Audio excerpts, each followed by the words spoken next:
Hello. Hi, everybody. How are you doing Welcome, today? welcome to the stream. It's so exciting.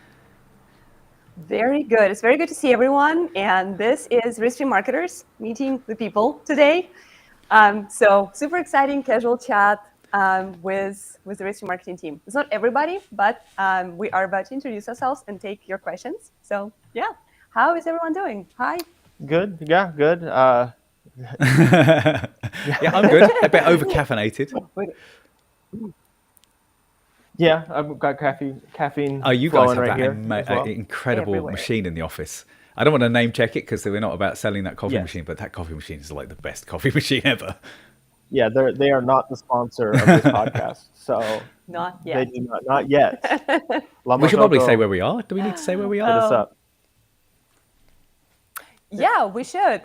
We are about to introduce ourselves in just a second. Just wanted to say very quickly that if you have any questions for us, start dropping them in the chat because we will have Q&A session in the end, and any interesting comments and questions that you guys are submitting, we will definitely take them on the fly. As Lawson and I are in Austin, Texas, and couch. But there's a Charles in between us. Yeah. Put me in the middle. That's Yeah. nice. I feel like I'm sitting there. I can almost. Yeah. Yeah. Well, why don't we introduce ourselves just so people who don't know us can know who we are and what we do and our names. So I guess I'll start. My name is Anya. I am leading product marketing at Restream. So I do a lot of product launches, a lot of social media, a lot of content, and definitely a lot of product testing. So I work very closely with the product team. And you probably have seen me before because I also do live Q&As with Alex Kuda when we launch products and do live demos of our new features and things. So that's me, and I'm passing the ball over to Lawson. Catch the ball. I'm Lawson. I've worked here at Restream since 2017. I'm on the growth marketing side. So basically, I'm mostly responsible for our landing pages and our funnels for getting you started streaming as fast as possible and as easily as possible. So yeah, that's what I do. I try and grow the company. All right. And let's throw it over to San And Francisco. I'm Charles. I'm in San Francisco. I am the newest of this team, and I joined about 6 months ago, just over 6 months ago, I believe. And I'm the video producer, and I also do some of the live streaming stuff. I don't know. What else do you need to know? Well, don't sell yourself short because you're also doing a lot of shorts. Oh yeah, I'm recently, a TikToker now. Going viral. Yeah. We will definitely cover that in a little bit more depth because this is a very exciting project where you're getting a lot of momentum and traction recently. But yeah, let's go ahead and ask our audience real quick, where are you guys watching from? And if you want to drop any comments in the chat, say hello, say where you're from, maybe what you do. How are you connected with live streaming? Are you a current user or you are just considering? Just let us know what you got. And while you guys are sharing your insights, I think we can start with a quick story of each of us, how we found Restream and how we joined, because I think it's always very interesting to know. Some of us have been here forever, like Lawson. Some are very new. And let's just go ahead and get started. And I guess, Lawson, you will start since you're the most senior person on the team in terms of how long you've been with us. How did you find Restream? I'm going to go way back in history because I was kind of thinking about this question. And I was like, it's really connected to a really almost 15 years ago. So in 2011, I discovered this little video game. You may have heard it called Minecraft. And I immediately got addicted to that. And around the same time is when this little company separated from another company called Justin TV and turned into Twitch TV. Hopefully you've heard of them. So I heard all the hype about this platform, about live streaming, and I was like, I'm going to go see if I can find a Minecraft streamer that I like to go watch. And then I found someone, Mikey, who I found on Twitch. He was the top streamer for Minecraft category at the time. And I hit it off with him. We made good friends. I became a moderator in his chat. And then he came to me and was like, hey, can you help me run a Minecraft server? I'm like, okay, sure, I can do that. And I know right now it may not seem like how this is connected to streaming other than me meeting a streaming friend. But I was having success with this, helping the streamer run this Minecraft server, and then more people asked for servers, and I was like, you know what, maybe I should turn this into a company. And so I started selling Minecraft servers for people. And through that, I met Matt, which is someone who was at the time running the biggest Minecraft server hosting company in at least North America. And a few years passed, I think it's like 2014, 2015, he sends me a message on Skype saying, hey, I'm launching this new platform. It's called Beam, and it's this new live streaming platform. And if you don't know, Beam later became a platform called Mixer, which was later purchased by Microsoft. So I was an alpha tester for this platform, and through that, I met someone you may know if you are familiar, if you've been with Restream for a long time, Randy from Restream. At the time, he was not working for Restream. I don't even think Restream necessarily existed yet.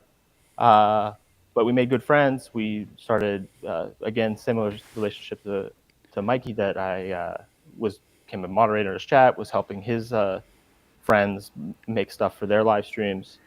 And then Randy got this job at this company called Restream. I was like, oh, that's cool. He was streaming to Twitch and Mixer and also worked there. And then I was looking for a job. At the time, I was working at Best Buy. I was looking for a job, and Randy's like, we got a position. You want to come work with our support team? I'm like, yes. I interviewed with Alex, the CEO, and our head of support at the time, and I got the job. And then I went to go tell my parents that I was leaving Best Buy, and they were like, what? You're leaving a corporation that I was already climbing the ladder of getting higher and higher up the ranks, and then I'm going to go work for this company that no one has ever heard of. So I kind of got a little bit of flack for that, but what is it now? Almost 8 years later, I think it's turned out pretty well. I joined in 2017 as a support member. In 2019, I joined the team in Kyiv, Ukraine, to do an internship for software development. And then I moved to Austin from Dallas to come join the team with Anya and Alex, our CEO. And from there, it turns out that I could be a good marketer too, especially because I have some coding skills. And that's how I ended up here. I think it helps to say that this whole story with parents was because Lawson was, 19, 20 years old when all that Best Buy transition happened. Yes. So that's the reason my parents were even involved. He was Yeah. very, very young when he joined, and I kind of inherited Lawson into marketing team when he was barely 21 or 22. Yeah, I think So when I was also very 2019, I early. would have been 21. So Yeah. basically, I was turning 22 right whenever I joined Yeah. Anya's So team. basically raised at Restream, which is an inspiring story. I love it. Awesome. No, we're gonna just do it by like who joined when. So I joined Restream in 2018 in May. So I will be celebrating my 7 years at Restream this spring. And when I first met Alex Kuda, the CEO, I was working at a local incubator or startup accelerator program, and Restream was one of our portfolio companies. I was kind of like a little bit of marketing, a little bit of just general manager at that incubator. And everyone was constantly telling me about Restream, how this is one of the most successful companies in the portfolio, and how I should meet Alex. He's like super exciting and interesting. And then eventually he arrived to Austin. He was fundraising at that time, the very first round, very first seed investors. And I remember meeting him for the first time and being so impressed how like unusual he is because he was very kind of like direct and very like upfront. I like to share that story, how one of our first interactions were I was sitting at my desk and like doing something for the accelerator. And he just came to me and he said, we need to go to the post office right now because I got to ship some headsets for gamers who won some kind of a giveaway. And I was like, okay, I guess we're going right now. that's what you said. And we built this bond because I was really impressed how passionate he is about what he's doing, how much he loves the team, how much he cares about the users and the creators in general, how invested he is in creator economy. And about 6 months later, I was ready to transition from the accelerator, and I mentioned it to Alex, and he was like, "Don't look for a job. You're going to work for Restream." And so I joined originally as actually one of the first women who were hired to Restream full time. So that was pretty exciting, and it was one of the first full-time employees in the United States. We had a few people already, but still very early on. And since then, I started as a general marketer, kind of a generalist, and I also had the opportunity to work with our product team as a product owner. So there are a few features that you might be familiar with, such as Restream Pairs, that I actually helped create. I'm using it right now. We're actually using it right now, exactly, by streaming to our channels. So Pairs is the opportunity for you to stream on your guest channels. So it would look like it's their own stream. And it's a great opportunity to double or triple your views if your guests are kind of big, with big audience. So I did work with product very, very closely. And then in around 2021, 2022, I transitioned into product marketing role because we realized that we do need this person or this team that connects what we build with what people actually need. And we help them to understand how to use our products, fall in love with them, and also feed the experiences and feedback from our customers back into product. So that's kind of how my role evolved over time. Now I oversee a few different things, including our marketing, lifecycle marketing, email, a little bit of growth, and landing a little bit of video and content.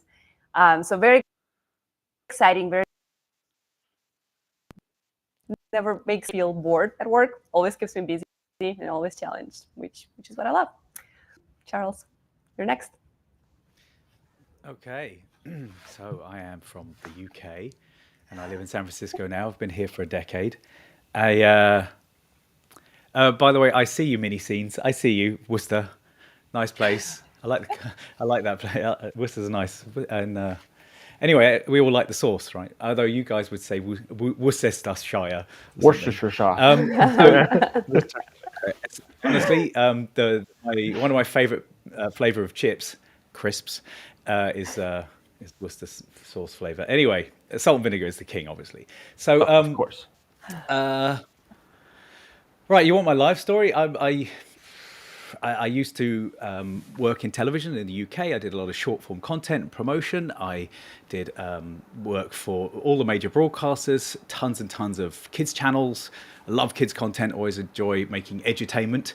And I think that's what I'm trying to bring here is edutainment. I'm trying to inform and educate. And of course, it's marketing, so I've got to sell. Which is what you do when you're doing promos. You're trying to sell a concept, or you're trying to sell an idea. You're trying to sell a program or a film. And I found myself in the US, where San Francisco doesn't have that much TV market. Sports and news, and that's about it. And so I was sort of at a bit of a loose end. And I found myself working as the studio director for a podcast, little podcast called This Week in Startups. Sorry, Jason, I stole a cup. And I used to do the live events there, which I had never done before. I just had to figure out live sound. But I think a point I want to make about all of this stuff is most people don't know what they're doing. They're figuring it out as they go along. So what you need are the tools that make things easier. And what we found was we were doing interviews on Zoom, and it worked. And then I think Jason came to us because I believe CEO Alex, had said, we're looking for funding, and had approached Jason. And Jason was like, let's try out this product. And I was instantly like, oh, I get it. I love this. It made my life easier. It genuinely made my life easier. There were things about it that I was like, I'm not sure about this. And so, you're hanging your head there. So I would go to the absolutely phenomenal support that Restream has. And I just click on that help me button, or I'd write messages. And I just think that I'm talking to someone in support who are generally very, very good. But this person had a level of care and attention that I was like, this is pretty remarkable stuff. And my problems were solved. And that, of course, was you, Anya. You and I had this whole conversation. And I look back now and I'm just like, oh, my goodness. I really hope that I wasn't rude. Was I rude? I hope not. Well, it was really funny because I remember how and when that happened. So the support ticket came through and someone was like, oh my God, this is Jason Kalicanic's team. Oh my God, last week in startup, this is huge, blah, blah, blah. And I was like, okay, that's fine. I'll help these people out, whatever. What is their issue? And little did I know that there was a lot of feedback there. And and I understand you guys were a lot of times just producing and just working on something in real time, very fast-paced environment, very high stakes, high pressure type situation. But I would get messages on Saturdays or evenings. It was like, hey, I cannot figure out how to mute my guests. I cannot see the controls in this minuscule thumbnails. What do I do? And I was like, whoa, okay, let's that's great feedback. We're going to enlarge those things. And yeah, I remember it was very exciting because on one hand, I really wanted it to work for that specific podcast. But I also felt like there's a lot of good feedback because you cared a lot about what you do, and you really wanted this product to work for you. And we're like, we kind of want the same thing. That's awesome. And I remember that you had a lot of very thoughtful questions and very like good feedback that makes a lot of sense, that kind of like helped us to look at these things from the perspective of the behind the scenes producer. Because at that time, studio was still relatively new. We're talking pandemic right now, right? 2020. So the studio just launched about a year ago. It's still like a lot of things are kind of in the works. And for a lot of customers that used Restream at that time, Studio was kind of a version of Zoom, right? Like they would run it themselves for their own show camera. And you had this unique producer. What if you have people who are actually helping to arrange and run the show and that are not the host, but the host also needs to be comfortable. And like that was really good connection there. So it provided a lot of feedback. For example, right now we're using the feature that is called pin chat, right? Like to star little chat messages that appear that are coming from our audience. That feature was literally directly coming from Charles from Last Week in Startups, because he mentioned that. Yes, you did mention that like you can't keep up his chats and it's very hard for you to find the question. And that sometimes Jason, because he would be very bold and be like, hey, where's that question? I like that question. Oh, yeah. And you were like, oh, dang, I don't know. I lost that question. You know and how I would, sorry. I'm yeah, sorry. You told me that story and I was like, hey, we got to pin chats. And that became a feature. So that was, that's directly like what I used to do is Jason would say, so we didn't have private chat, I don't think, back then. So we would have a Slack channel open that we would talk through. And then Jason, we would say, we would have several Slack channels, and one of which we would have a channel that was just questions that were coming in for the. And so if Jason said, hey, let's take a question from the audience, we would then give him the question in the Slack so he could start to answer the question. And then I would cut and paste something from that chat into the Restream interface and search for it, basically. And then I would find, and if one person, often you search for the username, but often you get more than one question or follow-up questions from each person. And so it was kind of tough to keep going. And I have had more thoughts on pin chats. I'm wondering whether I just noticed a couple of comments about people maybe not knowing what Restream is. Should we give an overview of what Restream is? Because it's kind of almost two products, right? Yeah, if not more than two products. Yeah, let's. How about we all give our little spiel? I think that would be really interesting. Like, very, very short elevator level explanation of what Restream is. Who wants to go first? I can go first. Yeah, I can go first. The oldest here. Restream is just a way to help creators, individuals, entrepreneurs, businesses reach more people, gain their audience, build their brand as easily as possible. We do that through multi-streaming, a very intuitive live studio that we're using right now, or doing pre-recorded live streaming. Like nice. 3 different avenues of getting people more views, more reach, more build. It's great exercise. So by the way, if you know what Restream is, feel free to submit your pitch, like your little spiel in the chat. That would be really interesting to hear how our users or the rest of our team, if you guys are watching, would describe Restream. For me, I would go very practical, and I would say that Restream is a live video platform that helps you to create live videos and distribute them across multiple social channels, including things like YouTube, Facebook, LinkedIn, X, and maybe even your own website. You can invite guests, you can run podcasts or product demos, you can basically create any live video content you want, and you can do it using our browser-based virtual studio. You can connect professional software, anything from OBS to big things like Wirecast or Vimix, and you can also turn any video into live stream with our pre-recorded streaming tool. And yeah, Charles, why don't you go next? And then we'll see honestly, if there are any I feel like interesting you've wrapped it up. I think as from a user perspective, for me, it's about streamlining the process of going live and reaching a maximum audience. I think it helps to eradicate the technical, the sort of technicalities of physically getting live. And so as a professional, you can connect your studio very easily through an encoder. A lot of studio software will literally live stream, but if you want to live stream to more than one platform, it can be a hassle and it can be a bandwidth goblet. And so it's bridging that gap between you and your end users. And then, of course, it has the studio that eradicates the need for, like, the browser-based studio that eradicates the need for a physical studio, which is what we're using right now. I'm literally sitting at a laptop with my phone as a camera. This is my phone. And I wanted to say that I have seen a couple of comments about how do I use a soundboard with Restream. And I just want to say that I have a microphone here that's XLR going into an interface which turns that XLR mic into a USB signal, goes into my laptop, and then I'm using my phone. So to use a soundboard, you literally need to have one that has a USB out. There are many of them have them now, and they're not expensive. And that's how you would use a soundboard. Is you just use the USB into your computer as an audio device. But I don't know. I don't think I can add on what you guys have said. You guys are really very good at the marketing spiel, I'll be honest. I'm like, oh, that sounds good. I should use that. I do. And we do. Here's the other thing is we dog food our product. We are using our product. There's a reason we're using this product. And there was one other thing that I wanted to say, actually. Anya, were you talking about your introduction? You were talking about Alex. And I want to say that I worked in the startups industry as an outsider, observing people that were founders and observing startups. And so that kind of gave me the experience of being in a startup kind of without being in one. Now I feel like I am in one. This is not a startup by any means, but it's got that startup culture in that, if you want to try something, go and try it, you want to do it. And I think that the reason this company is successful, the reason it's so comfortable to work here is because the top down, the CEO is so fantastic. I just want to shout out to Alex, who is clearly very driven, but he really is a very nice man. He's a really genuinely caring man. He's driven and he expects the best. And I think that he pushes us hard. And I absolutely appreciate that. We want to strive for excellence, but he's so kind in the way that he does it.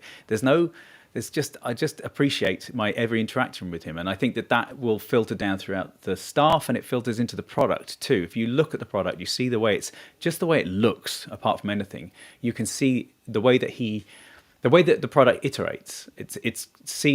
It's done from such a place of care and love and attention to detail, which I appreciate. There you go. Yeah, and that's kind of one of the reasons. It's one of the reasons why we decided to do this kind of show, and we do intend to keep it. Actually, we want to continue introducing you to people behind the product, because I think it's important to kind of hear a little bit about us, about our stories, about our kind of passions and interests. So you can see that we're like regular people. Like those annoying emails that you're receiving, those pop-ups, those like landing pages, and all those things are made by us. Is this our own hands? And yeah, we would love to hear from you. We would love to get your questions and comments. So yeah, we are very excited to do more of this live. And I guess to come back a little bit to what Lawson was saying about what Restream is, I really like how you started with what's the purpose, right? Like what's the mission? It is to build the audience. It is to connect with people. It is to be seen and be heard, which is our motto. So to get your message across. And a little like marketing layer on that is there's so many different ways to market your product, right? There are so many ways to try and connect and build that tribe and build that interest around what you do, whether it's a physical product or a service or something else, some kind of a mission that you're sharing. But I do believe that live video is that next level because in the end of the day, you will run out of budget if you only run ads, right? It's very difficult to create this interest organically through text or through some images or even videos. But if you do this live interactive experiences and events, similar to what we're doing right now and what I guess already almost 9 million people all over the world are doing using Restream, you do have a chance to stand out. And that's an opportunity to build something different and to market it differently. So that's kind of like the reason and rationale behind why live video, why now, why you should do it, why you should consider. So just wanted to add to that. Yeah. Well, shall we take some questions from the audience? Absolutely. Yeah. Let's do it. Let's see what's going on. I was also going to throw in something that you mentioned, like basically our marketing team. I was going to make it maybe a quiz, but I feel like people could cheat. I just want to mention that you see our ads, you see our emails. You might think that we're a marketing team of tens of even hundreds of people. I think we have 6 people on the marketing team. Officially, yes. So odds are you're going to meet all of them at some point. And just know when you get an email, you can go, Max. Or if you see that landing page, you can go Lawson. Yeah. Or you can see the social post, you can go Anya or short by Charles or whatever. Or you can look at the TikTok videos and comment directly, which I think Danger Zone. You've seen you in my comments. Yes, and it's look, Jarrett so likes the short. inspiring. I love that. I saw that on one of the YouTube shorts recently. Someone was like, "Oh yeah, nice video. I would like to learn a little bit more about like lagging or something like that." And Charles was like, "Hey, yeah, Charles here, by the way, the guy in the video." Like, totally, no problem. That's going to be in my backlog. I love Well, that. you know what? The reason I put Charles here is because it's like there's the official company account. I want people to know that it's actually me. I want them to know that. I feel like that's a personal touch. I love it. I wanted Danger Zone, who, I gave a little Kenny Loggins, quote to. I wanted to let her know that like this, companies are made of people, right? Yeah. We're people. Yeah. Exactly. Awesome. All right, let's see what's in the chat. We're in this unique position. We're on the couch. Usually I'm looking at my computer and I can see everything that's going on in studio. And now I'm kind of like, I actually really enjoy it because I love it too. when I'm in the studio kind of in front of my monitor, I get to see chat and then I kind of see like what people are saying and then I get kind of maybe self-conscious about how things are going. Yeah. I have no idea what's happening in chat. Me too, and right? It's kind I of can't great. even see myself barely. So it looks so natural and like kind of liberating. So if you haven't tried it's all about me. It's all about me shredding power. Right. All right, let's do it. What's going on in the chat? What do you guys? You know what? I've got a cable in front of me there. Wabu says, "What are your guys' plan for the future of Restream in terms of updates?" Oh, updates. So we're on your question. Yeah. You would have That's the a most tricky one. information. Yeah, so I do control most of our launches, and most of the time, how we update people about something new coming up. We have multiple channels, right? One of them is, of course, our email. So I would say probably one of the best things to be really in tune with what's going on and get like the very first-hand information is to keep an eye on your inbox, because we always update people on all the new features. We also recently launched changelog, which you can find at restream.io/changelog. And you can find kind of like timeline of all the things we built. The beauty of changelog is that it's a little bit more detailed. Like we will not be sending you an email if we fixed a bug or if we made some minor improvement in the user experience of encoder or something like that. But the changelog will have all of those things tracked. A lot of times we'll have images and we'll explain why we did this, what improved, what was before, and what's now.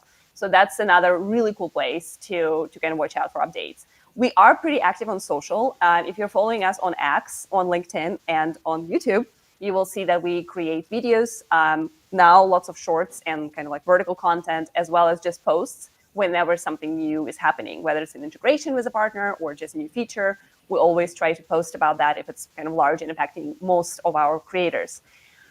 We also have support that's live 24/7, real humans. So if you have any questions, if you want to provide feedback, request something like a new feature or new ability, that's your place to go. Again, real humans there, led by amazing Ellie as of this month. And she's really in tune with what people want. She used to run our social media and respond to a lot of your comments.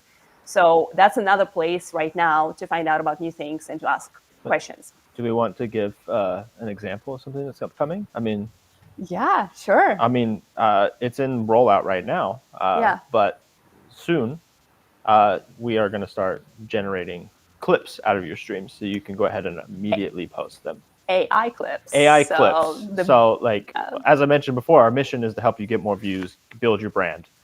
So this is going to be a good way for you to automatically get clips out of your live streams that are going to help you grow on TikTok. I mean, you may have seen our experience with Charles that we're already getting thousands of views just by posting some TikToks. So you can do the same thing without any extra work. Charles does a lot of work to make those TikToks. Now imagine you just go live and you get 5-10 TikToks out of it. Yeah, and once that's ready for all users, we'll definitely be posting and emailing about this. Right now, it's kind of in beta. So we have some people who are kind of testing it right now. We're testing it internally, kind of smoothing out the flow to make sure everything works well, because AI is quite a beast. So training the model too. Yeah, training the model. It's improving every day. So it's super exciting. I guess that covers the question of what is the exciting project you guys are working on. Definitely one of the I didn't want to leave anyone hanging. Yeah. I wanted to make sure we got at least one update in there. But we're always planning stuff. So there's always stuff in the pipeline. Yeah, definitely. That's the one that I'm most excited for. So yeah, that's a good one. It's a good example. What else do we have in the chat? I love the question. Lawson, Jarrett's asking, Lawson, what do you think about the Minecraft movie? Love it.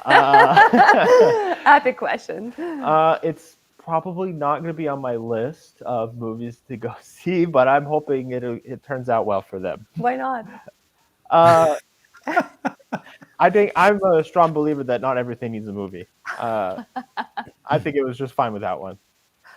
That's hilarious. I love it. I haven't seen that either, but I might eventually, because I have a kid who will eventually become of age to be very interested in these things. So I'm saving all my kind of like cartoonish and interesting stuff like that for the time when I will not have an option to not watch it. So I see them all. There's no doubt that I'm seeing that, and I'm going to enjoy it. Like, okay, so here's the thing. Here's a tip. I used to work in kids' TV, and my very first job in television. No, my second job, I started off in an edit suite as an assistant editor. My second job, I was doing compliance, which meant I had to watch TV shows to cut out anything that wasn't appropriate for a UK audience. So, of course, a lot of media coming from the US has violence depicted in a certain way that isn't acceptable in the UK. For instance, in the UK, you can have a broadsword, right? But you can't have a gun or a knife, because a broadsword's a traditional weapon, but guns and knives are taboo. I used to watch every single episode that went out on a channel called Fox Kids, myself and Big Dave. Shout out Big Dave. I love you, mate. So Dave and I would watch all of these shows, and some of them were not things that you would choose to watch, I'll be honest. So you force yourself to like watching something with your partner that you're not into. You force yourself to watch it, and you have to find something you love about that show, something that you would pretend you want to discuss with somebody. And that's the way I get through any kind of chore that I'm not enjoying. I find something about it that I do enjoy. And that stems from my friend Simon, who I've known since I was like 3 or 4 years old. I was working in a supermarket at the register, the checkout. And I would say to him, I was like 15 or 16, I said, I was so bored. And he said, take the first letter of every item and see if you can make a word, and like choose them and work out the longest word you can make. And he literally gamified, I'm not going to say how many years ago, he gamified my job. So Awesome. if you want to watch that Minecraft movie, just find something about it that you enjoy about Minecraft. If you're not into it, do that. But anyway, can I just say, Jarrett, I haven't snowboarded in 10 years, and I was like, Anya, I'm gonna film while I'm there, and you were like, oh great, and I'm like, oh, by the way, I haven't done it in 10 years, and my snowboard is 20 years old, and you were like, oh, don't do that. So we were in Tahoe Sierra. I drove up for the day. I woke up at 3 a.m, and we drove up there from San Francisco. I rode, and I was exhausted, and I was like, this is a terrible idea. Like, I shouldn't be here. I'm an old man. This is ridiculous. I was hurting. But the sun came out, the snow softened, and we hit the backside of the mountain. And I was like, here we go. And so you'll see a shot. One of my friends filmed me, and I'm sort of slightly spinning. I was just having the best time. I was like, I found my legs again. So it was Tahoe Sierra, not the most popular place, but really nice. Really good fun. It was such a lovely short. You definitely should watch it. But yeah, the backstory is hilarious because when Charles mentioned that, like, oh, should I film a short outside first? And he's like packaging this stuff to me, like, is it okay if I film some shorts outside? And I'm like, yeah, sure, outside, no problem. He's like, well, while snowboarding. And I'm like, wait a minute, just for the legal reasons, I never have to film anything while you're on snowboard. And he's like, you can't stop me. And I'm like, okay, that escalated quickly. No, I did say you can't stop me. I did say that. Stop me. And I was like, okay, great. So we went from like, can I film something outside to I'm totally filming a short while snowboarding, which I haven't done for 10 years, and you cannot stop me. And I'm like, okay, cool. So hopefully that sells that short. If you haven't seen it, you should watch it.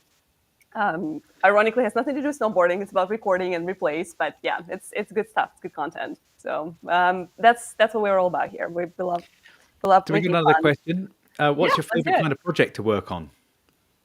Favorite kind of project? Interesting. Maybe we should start with you, Charles, because you have different kinds of projects, basically, right? Like you have long form, you have tutorials, you have like integrations and things like that. What's your favorite kind?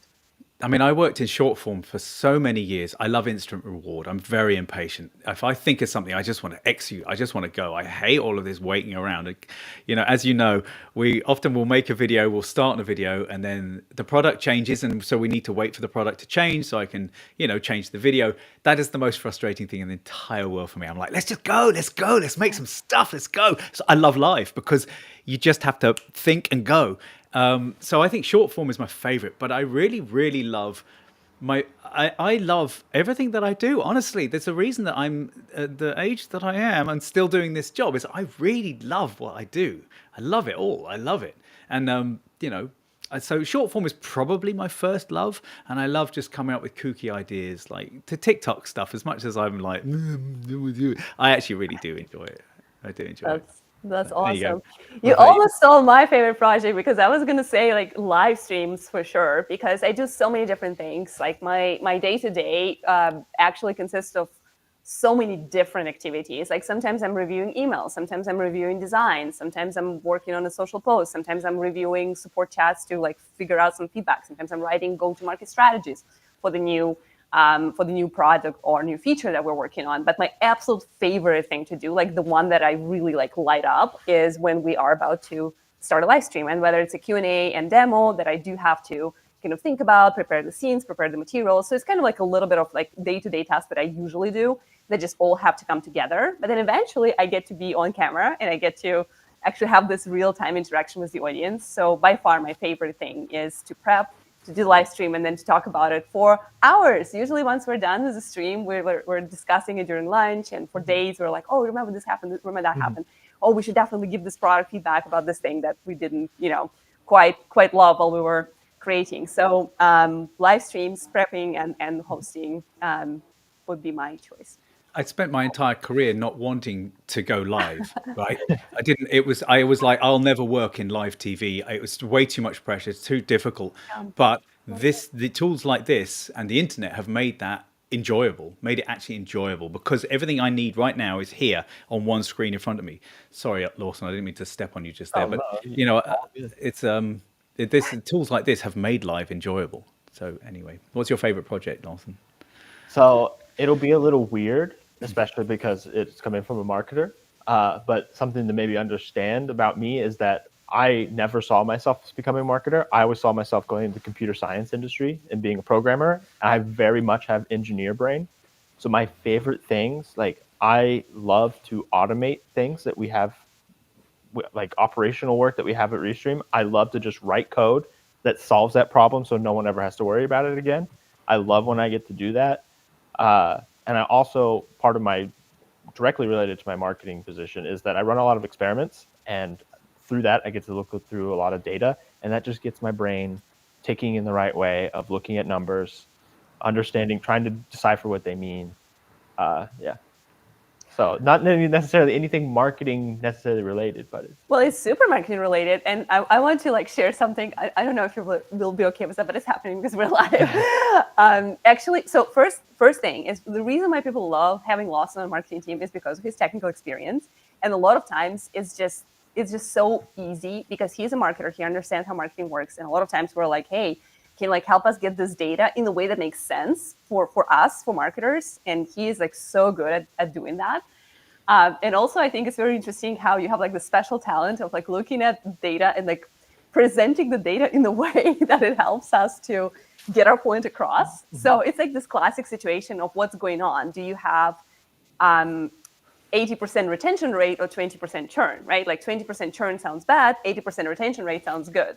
So like Lawson has mastered that skill. And a lot of times even when he's like sharing some stuff with me, I'm like, is this being sugar? Is it like Lawson seasoned here? Because it's like, okay, win here, success there, amazingness and awesomeness over across the board. And I'm like, okay, good. There are no losses, only wins when I'm around.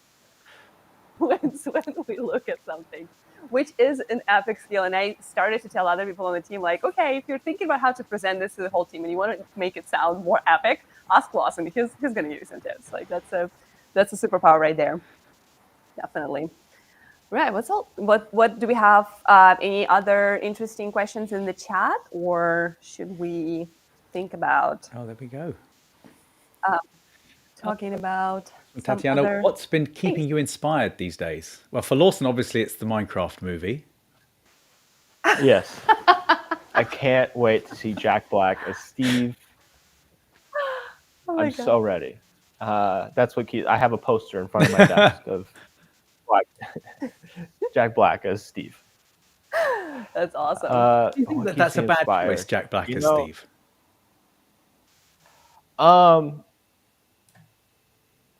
do you want the casting opinion? I think they're different. From a marketing position, yes, because that's going to get the millennial parents to go and watch the movie with their kid because they have good memories with Jack Black. Is it maybe the right choice for marketing to the kids? I don't think so. I don't think the kids care or know who Jack Black is. I mean, he's Kung Fu Panda, and he did a video with I Britney don't care. Spears. But She's Kung Fu current, right? Panda, I for love the Britney audience Spears. of the Minecraft movie, Kung Fu Panda is like 15 I years know. ago. Yeah, And, that's and true. Britney Spears is that millennial parent idol, so we're Yeah. like right back to the millennial parent in that sense. Oh, that's awesome. I think the movie is going to make a ton of money.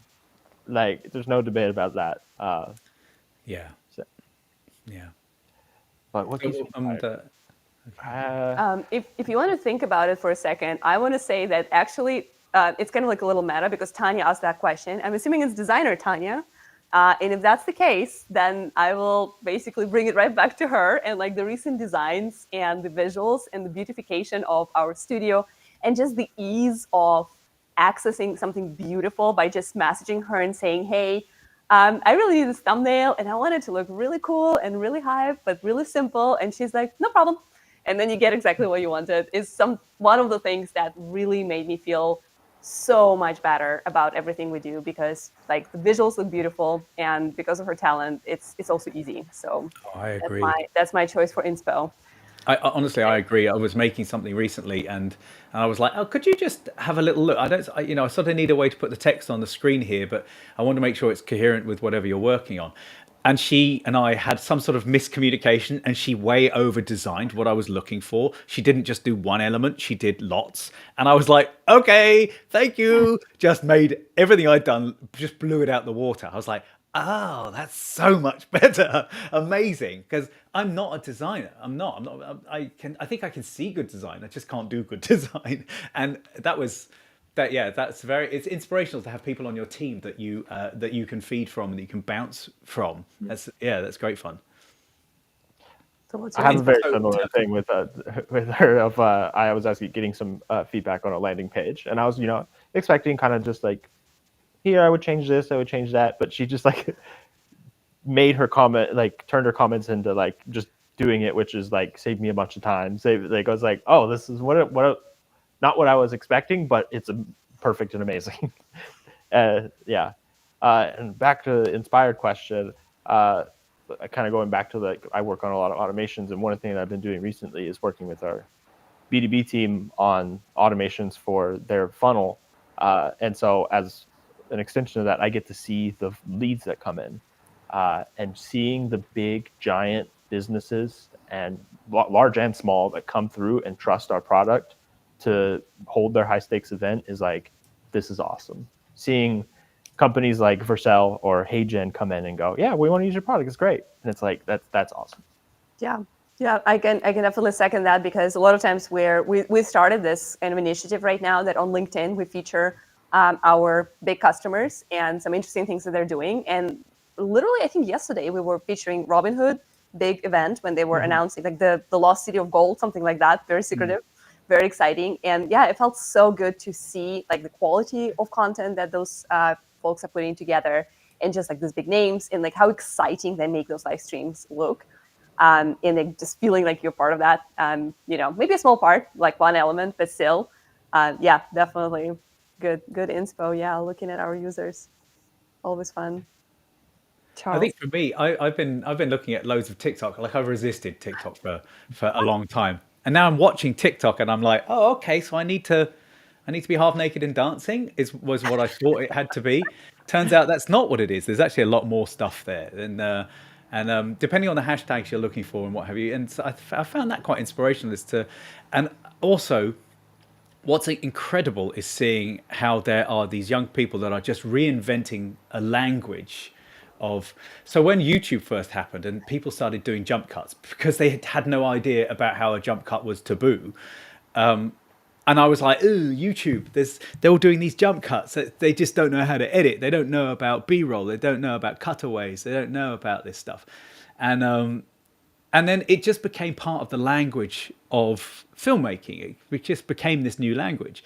And I'm seeing that on TikTok. There's a whole language behind it. And honestly, I'm going to really age myself, but it reminds me of MTV. It reminds me of the way that MTV was just like, I can't curse, can I? I shouldn't curse, but it was just like, we don't we don't care. We're just getting out here. We're just going to make it. They would turn, you'd look at everything that was made by MTV.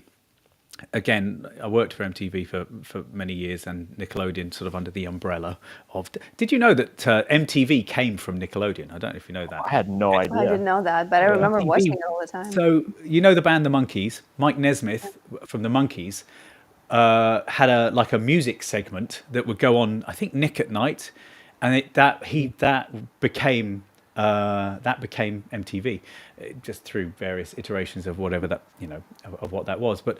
Mike Nesmith's mother apparently invented Tipex too, which is whiteout. I don't know if that's true, but he was in the Monkees, he invented MTV, and his mother invented whiteout. Anyway, some really random facts there to keep the audience engaged, to throw things out.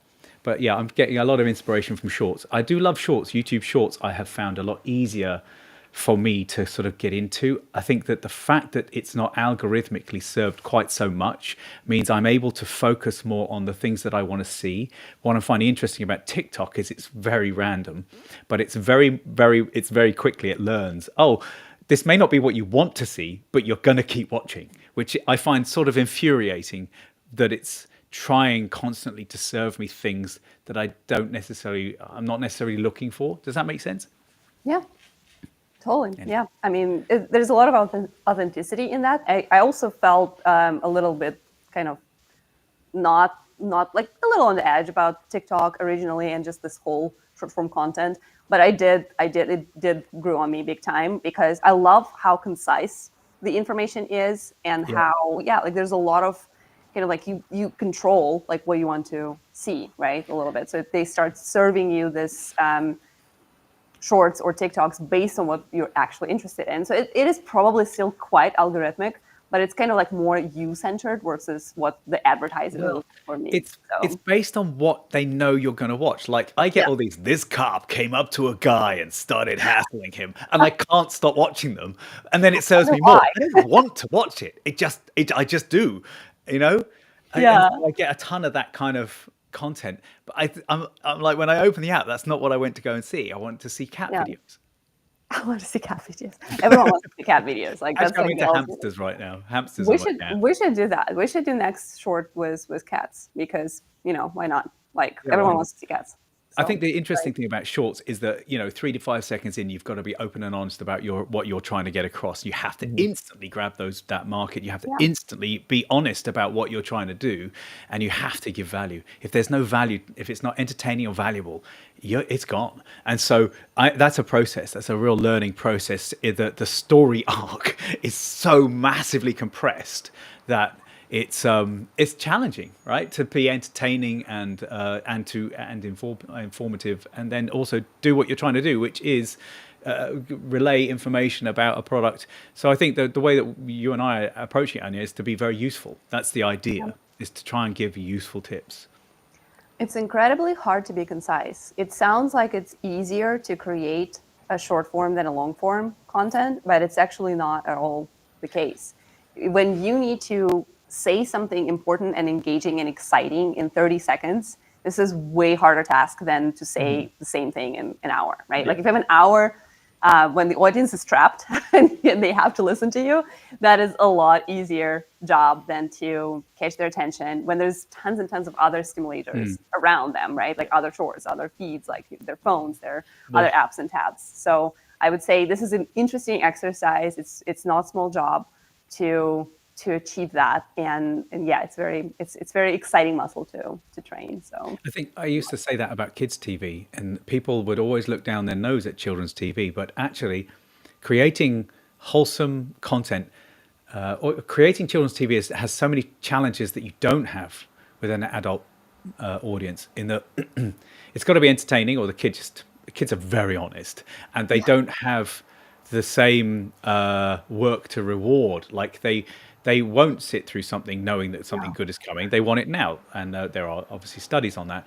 You have to be careful about what language you use. You have to be careful about what jokes you make, what inferences there are. You have to be careful about what adults think about what it is you're serving to their children, and the budget's always lower in children's TV. Like there's so many challenges to children's TV, but I really enjoyed it, and I think that I think that having those goalposts that having a narrower goalpost can be really rewarding.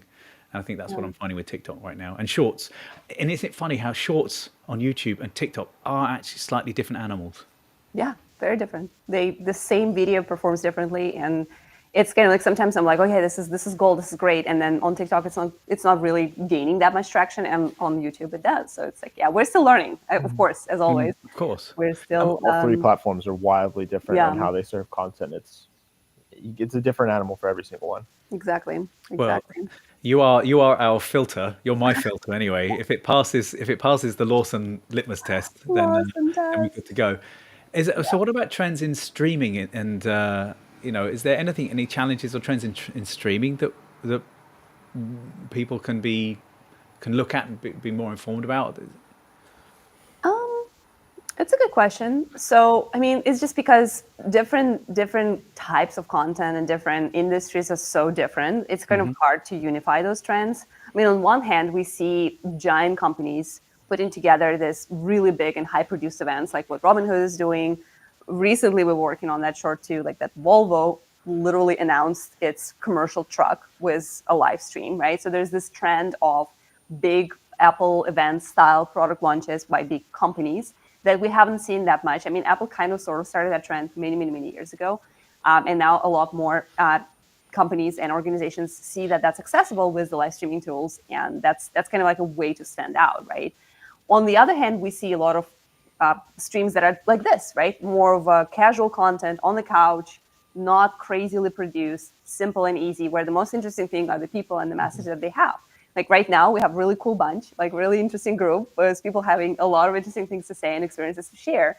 So I do believe that this whole like parasocial relationships, which you know more about, is definitely something that that is trending in live content. Like what about what did Gen Z are doing live-wise? What's trending there? I mean, obviously gaming is the biggest industry in live streaming. But yeah, I would agree that a lot of it is like podcasts and stuff, maybe not intentionally, but like developing those parasocial relationships, which, I mean, the source of that is not always the happiest thing of like people are feeling a little more secluded these days and finding their relationships through live video or through video, just as podcasts, developing those parasocial relationships. So, I mean, yeah, I agree with everything that you said.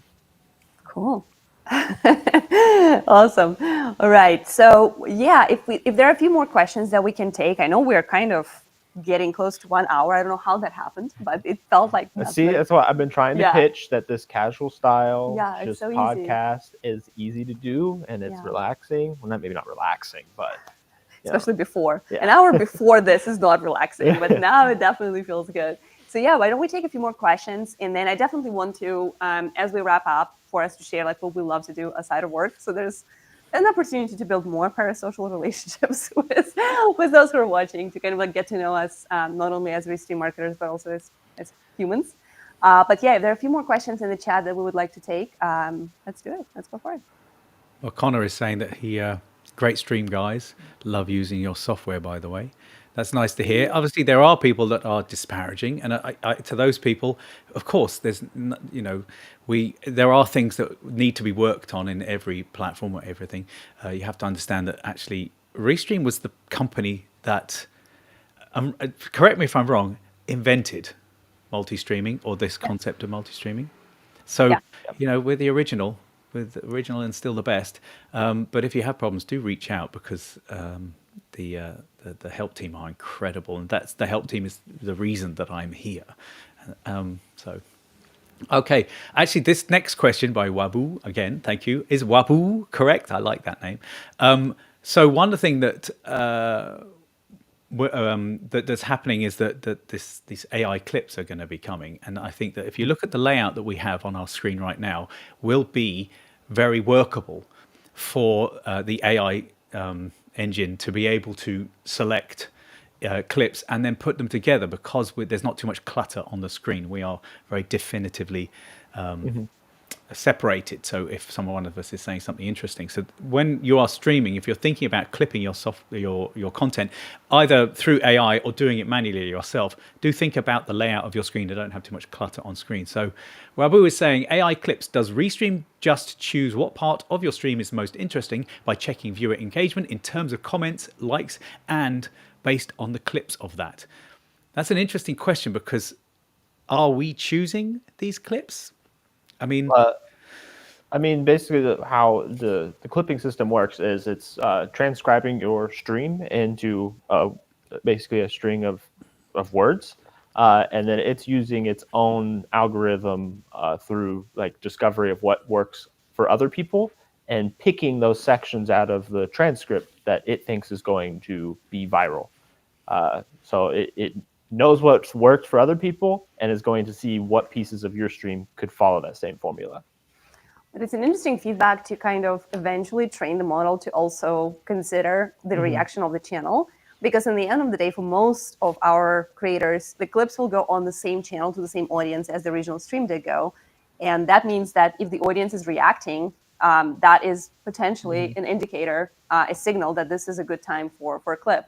So clips can be trimmed and rearranged. So if you know of a moment that you feel really good about and you think that is very valuable for your audience, and for whatever reason the AI model hasn't picked, you do have the option to rearrange that and trim that specific piece.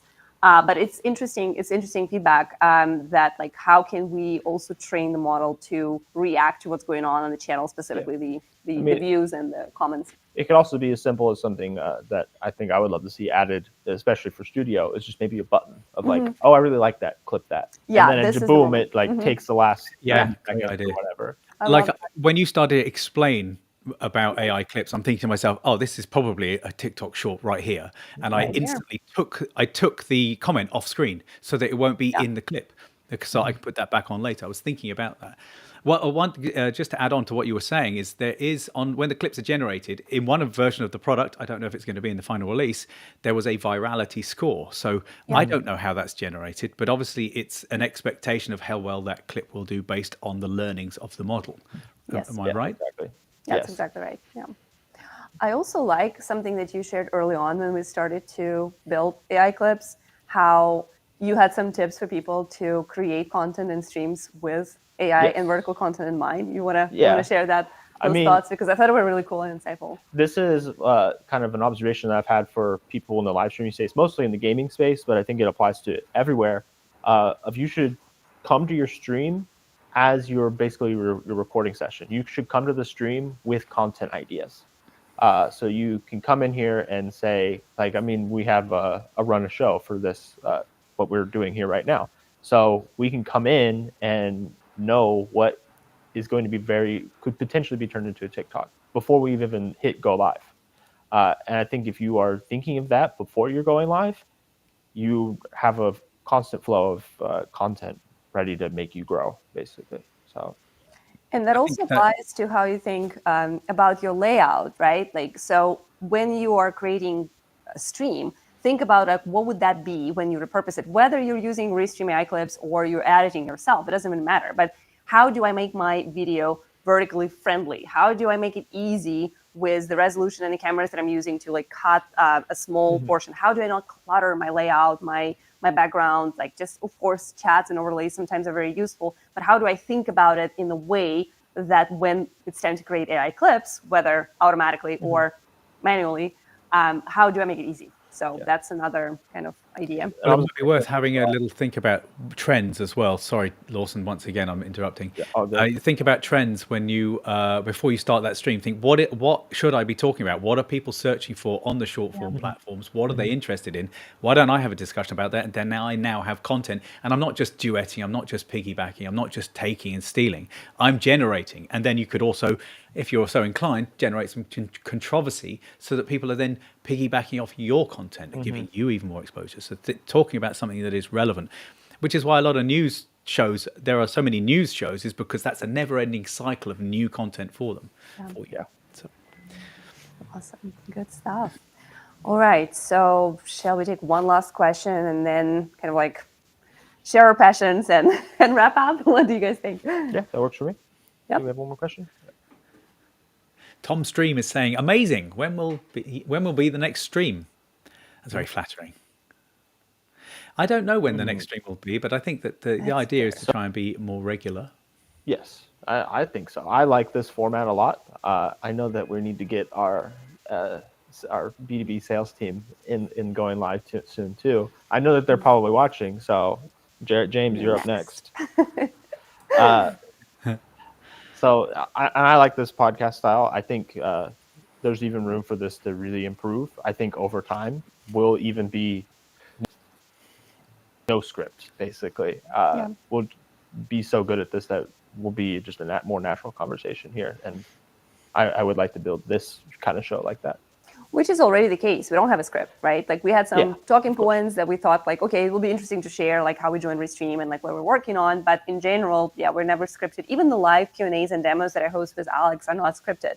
They're mostly like, okay, we're going to show this materials. We're going to like showcase a couple of things that we built, but it's all like us just riffing off of that and the comments. So from marketing perspective, I do want this show to be at least monthly, if not every couple of weeks. And we will bring in different people. So Max from Email You're Next, by the way, since we're on that You Are Next train, love to also kind of like rotate different people and different teams. So sales team, studio team went live earlier this week, which is what inspired us. So we hopefully will be feeding and kind of like inspiring each other by creating this content. Very casual, very kind of like get to know us. Because it's very interesting what we discussed today. Like we have so many interesting ideas, and like I learn a lot about people I'm working with every day. I think when I posted this, I mentioned that this is one of my favorite people, some of my favorite people at Restream, and I get to learn things that I've never discussed with you guys in real life. So that's awesome. So everyone wins, and I enjoyed it big time. So hopefully you guys did too. Maybe the audience can let us know what they're looking to. But I also have this idea that we can maybe once a month or once a week, whatever cadence works, of like kind of like news in the live space. Of like we can go over it, we can give our opinions on it. What does it mean? What does it mean for the creator? What does it mean for Restream? And it's just a casual talk about what's going on. And there was also an idea of reviewing other people's content. So it could be Restream customers or not, it doesn't even matter. But there is an idea for our teams, and this could be product and marketing or kind of like alternating, when we could look at your streams and we could have a space where you can submit those streams for review. So it could be random. It could be something that you guys want us to review. I don't want to I don't like to call it critique, because that's kind of like a negative word, like we're criticizing somebody. But it's more like, hey, these are the great things here. These are the opportunities to improve. These are the things that you could do next time with this format, or maybe pivot this format a little bit. So that kind of stuff is also on our mind. But yeah, we would love to hear from you. Let us know here, or you can also talk to our support team if you want to submit some ideas. Mostly, I guess, on social. You can also find us on social media and DM us directly, because we are looking for something that serves you. So yeah, let us know how this feels, casual format like that, or would you like something more informative and live streaming oriented?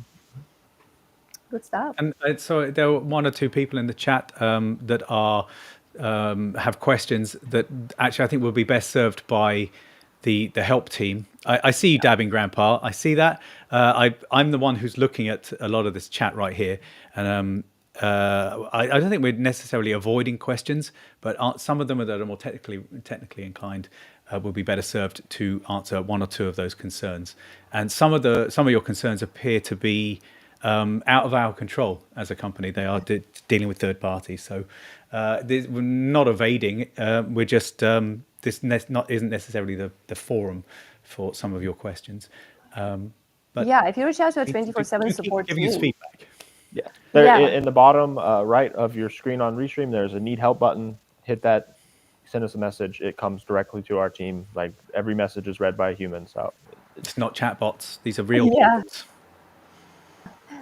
And what's important, those people have access to your account. So a lot of times, and I've seen that before because I do a lot of live Q&As and demos, when people start like sharing the information about like, okay, so this happened on my stream. I had a lag. I had an issue.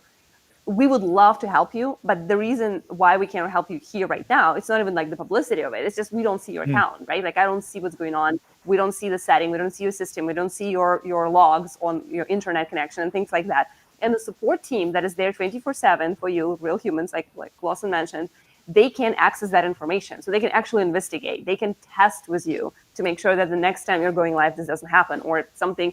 A lot of times, and Lawson, correct me if I'm wrong, a lot of times it's like a small tweak that you need to do in your settings. Sometimes it's just changing your bitrate. Sometimes it's just clicking some little button, checking some checkbox, and literally that is the thing that will transform your stream from somewhat hard to manage to like really beautiful and crisp. So the support team is there to investigate those things. And when there's an issue or a bug, they have direct connection with our product team. So they do talk to developers and they can report those bugs and then they get fixed thanks to your feedback. So that's not something we can do on this couch. Unfortunately, I wish we had that superpower. my laptop is way over there. Yeah, but we can't even like look at our database, even if you gave us your information. So that's why support team is the place for that. And they are really, really good at investigating and testing and helping. So give them a shot. I promise you will not regret reaching out to them. Awesome. I think we should maybe give a shout out to Becca in the background. Yeah, absolutely. So we have a co-producer today, and I think she is going to smile and wave. Hey. We're going to go to 4. We're going to see. You can see our tripod. Yeah, I see a tripod. That's hilarious. Yeah, that's great. But this is like literally behind the scenes. So this is Becca. She is our content manager, and she is today our behind the scenes producer. How was that, Becca? Good. A little scary, but good.